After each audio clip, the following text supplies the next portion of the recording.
গতকাল সন্ধ্যায় শিক্ষার্থী ও পরিবহন শ্রমিকদের সংঘর্ষের পর হামলাকারীদের গ্রেপ্তারের দাবিতে আজ সকাল 10টা পর্যন্ত আলটিমেটাম দিয়েছিল খুলনা বিশ্ববিদ্যালয়ের শিক্ষার্থীরা।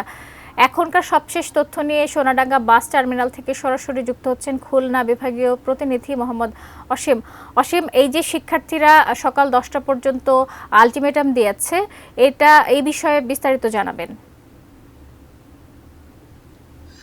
শাকিলা, ধন্যবাদ আপনাকে।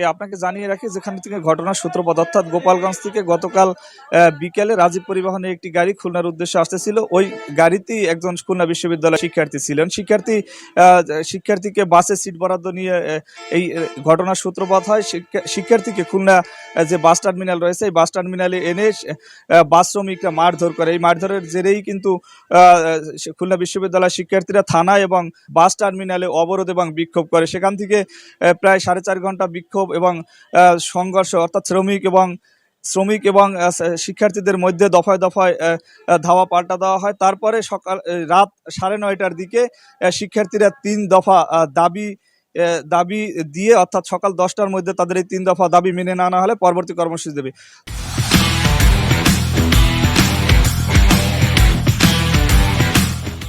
তবে খুলনা বিশ্ববিদ্যালয়ের যে ছাত্র বিষয়ক পরিচালক রয়েছেন নাজবুস সাদাত, তার সঙ্গে আমি কিছুক্ষণ আগে কথা বলেছি। তাদের যে 3 দফা দাবি ছিল, তাদের দাবি কিন্তু সবটাই পূরণ হয়ে গেছেন। অর্থাৎ এরই মধ্যে রাজীব পরিবহনের ম্যানেজার এবং এর সাথে সংশ্লিষ্ট আরও একজনকে গ্রেপ্তার করেছে যৌথ বাহিনী।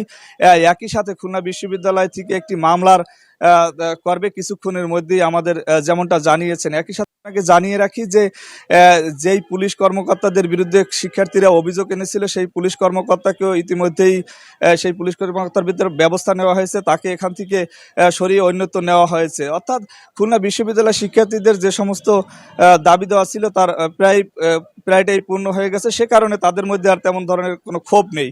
তবে শ্রমিকদের মধ্যে ক্ষোভ রয়েছে। শ্রমিকের অনেকের সঙ্গে কথা বলেছি, তারা এমন ঘটনায় তারা কি করবেন সে বিষয়ে কিন্তু শ্রমিক নেতারা 12টার পরে সিদ্ধান্ত নেবেন আসলে তারা কি করবেন, যেহেতু তাদের বাস শ্রমিকদের 2 জনকে গ্রেপ্তার করা হয়েছে।